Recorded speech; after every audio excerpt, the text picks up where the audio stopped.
All right, media, thank you for your patience. We'll do a quick post-shoot around media availability with Brittney Sykes and Kristine Anigwe. We'll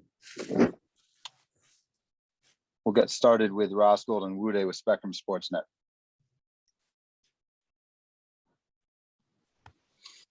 Hey, ladies. Good morning. How are you? Good. How are you? Good. Thank you. Just wanted to, ask about these continued matchup. Last time we were at home, it was Brittney Griner, and now you got Tina Charles coming up.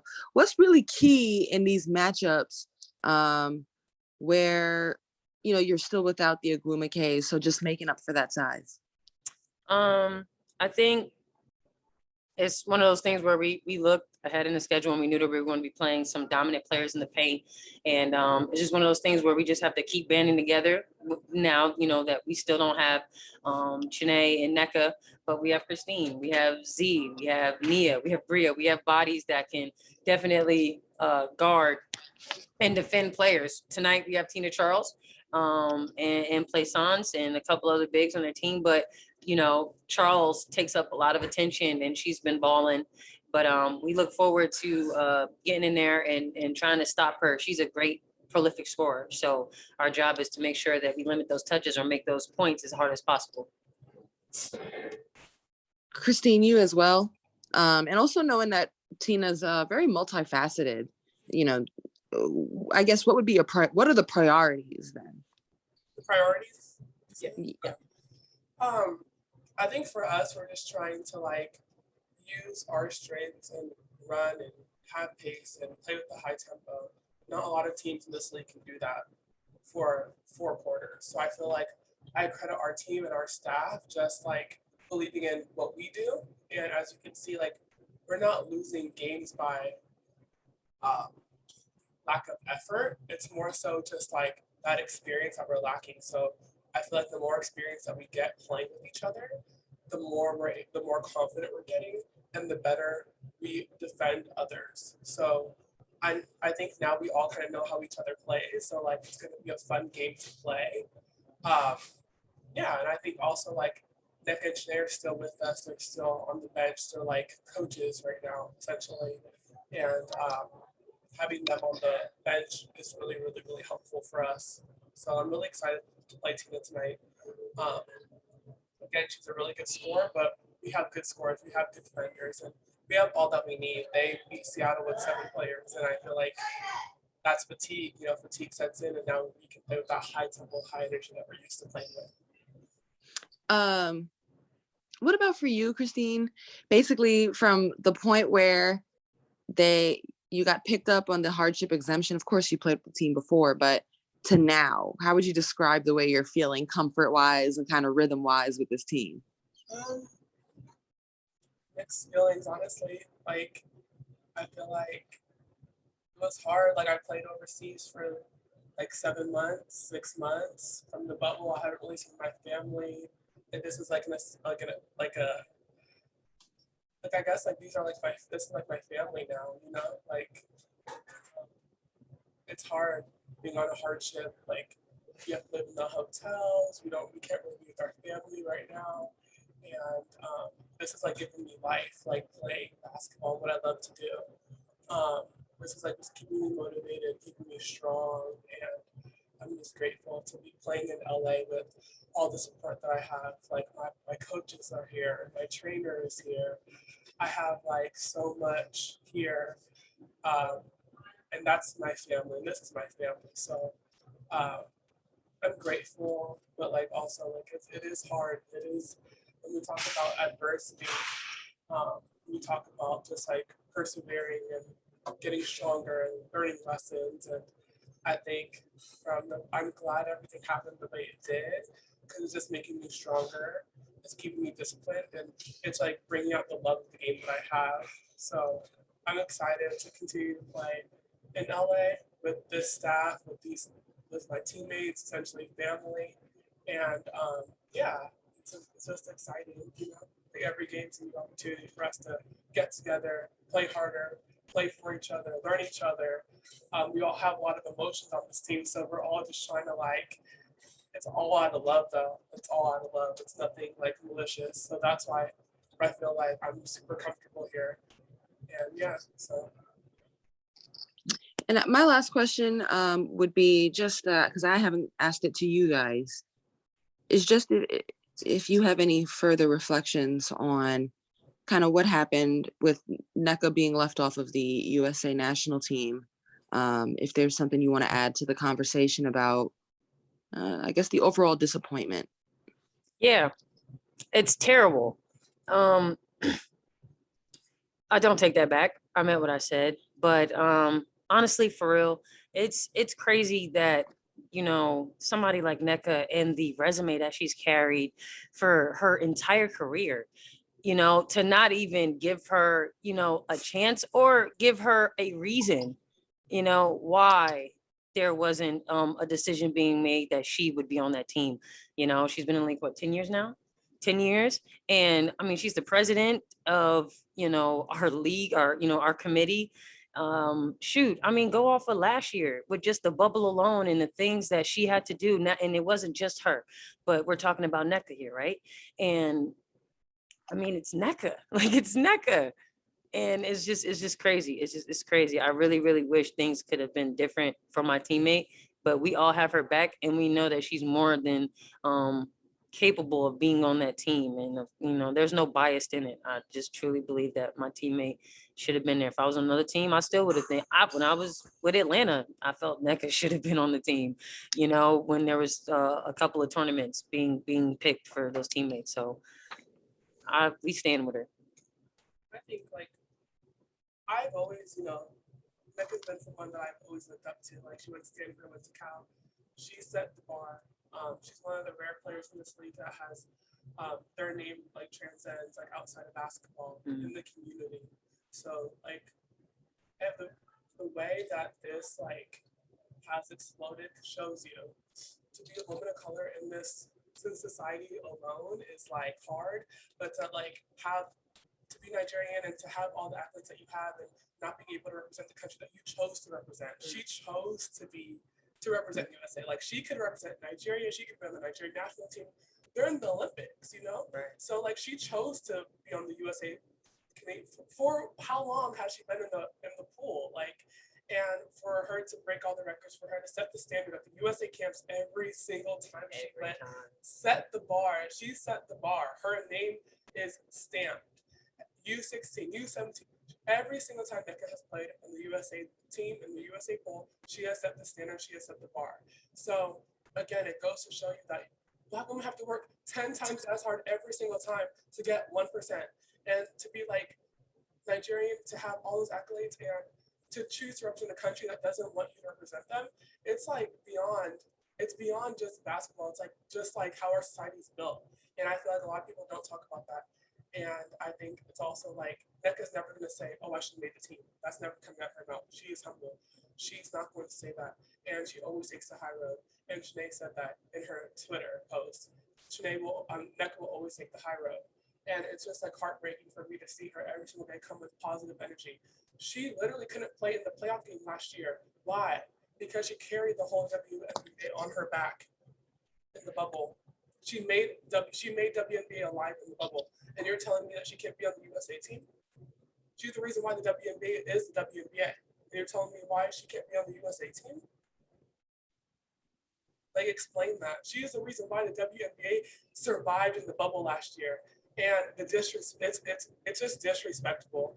And I really feel like, honestly, it goes to show like how powerful, how humble, how she always takes the high road, and I'm so happy for her, honestly. Like, it's adversity. It's like she's going to fight back and she's going to end up on top because good people always end up where they're supposed to end up. And I really believe that even if she wasn't my teammate, even if I hadn't known her, I would have been like, Nika Gumke,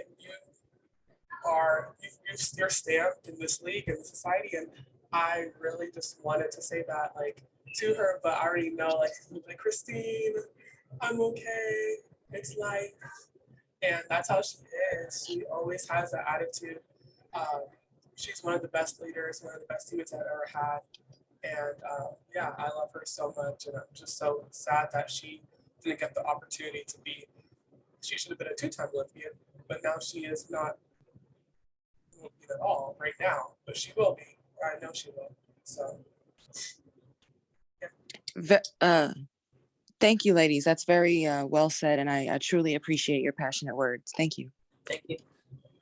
Thanks, Roz. I see 3 more hands. If we can just do one each. We'll go to Chris Camello with Nightcast Media. Good morning, ladies, and that was very well spoken. Yeah, just kind of building on that, and Brittney, you kind of mentioned it earlier, the lack of reasoning and the lack of clarity for that reasoning on why NECA was not put on the team. Has that kind of become a discussion amongst the team with NECA herself? Like, is that something you guys have? I mean, I can understand not wanting to divulge in private conversations. I just kind of want to get your input on the lack of clarity and how, if that is starting to really be more upsetting than the fact that NECA wasn't on the team herself, you know? Yeah, I mean, I think it's just principle. Like, if we just talking general principle, no, we're not sitting here saying like we deserve, we demand, you know. It's just more so like, hey, okay, you didn't, like, this is Neka Gumke we're talking about here, and this is a highly resumed player. She's been to all your camps. She's done everything that you would think that would put her on this team. So yeah, the question kind of falls down to, okay, why? Or, you know, just as a courtesy, you don't even have to be public, or just, you know, like behind closed doors, if you want to do that. The thing is we all have relationships with USA basketball. So that's why it's more of a, yeah, at this point, why not say something? Like, we see you at camp all the time. We see you call us, you email us, you do all these things to get us to the camp, to work out, to put our bodies to the max, because understand that these camps are happening when we're supposed to be like resting and taking a break. So we're called into these camps. We give our bodies up, we give our time up on this time when we can go see family, we can go see friends, we can go relax, we can go rest and recover. We're going to these camps and we're putting our bodies through 12 months of a cycle. And you don't think that it's like not okay to not give an answer when being asked, like, okay, why? Like, it is a different story if you're not being asked, and yeah, you don't have to say it, but now people are asking. Like, it's not just us, it's everybody. Like, okay, why didn't she get picked? Or like, what came down to these final 12?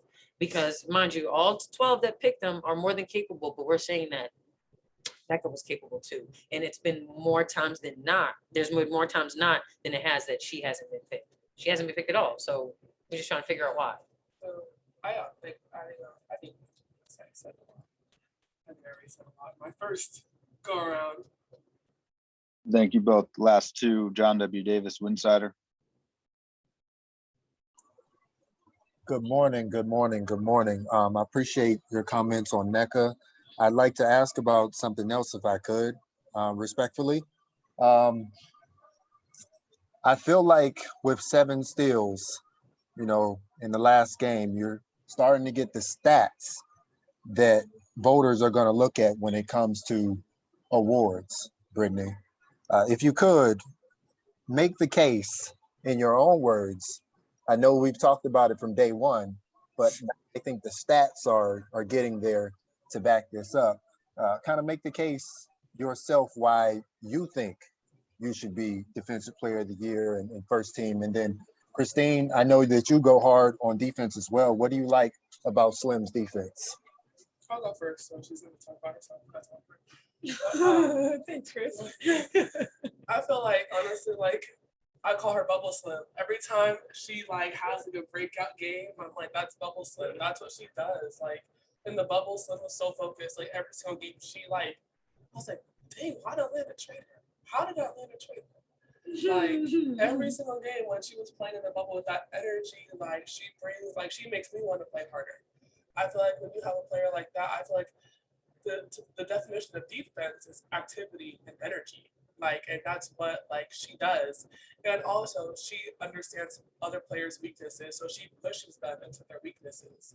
And to have a player that, like, really understands the game, understands her ability, understands, like, basketball, like, has high basketball IQ, and also brings that, like, energy and intensity every single game.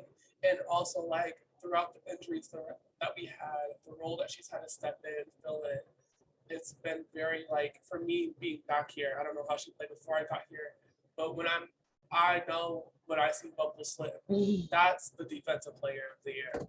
That's what we need, that's what we want. And I really feel like, yeah, she's not gonna go to her own horn, but like as her teammate now, I feel like she's grown into someone that you can say like that's a defensive stopper. Like she's gonna stop the best players on the other team, and she can't do it alone. So we all have to kind of build around her, help her. And I really feel like again, I'm gonna say NECA can guard anybody in this league. And I'm gonna add her into the mix because I feel like when NECA is healthy, she can guard any player. And she's been on Slim's back, like in Slim's ear. I'm seeing it every possession.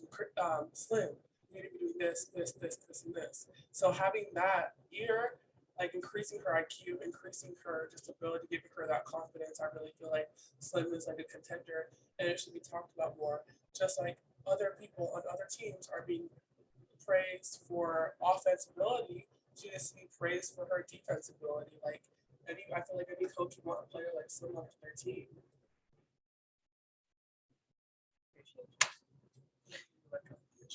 Yeah, we gonna get one.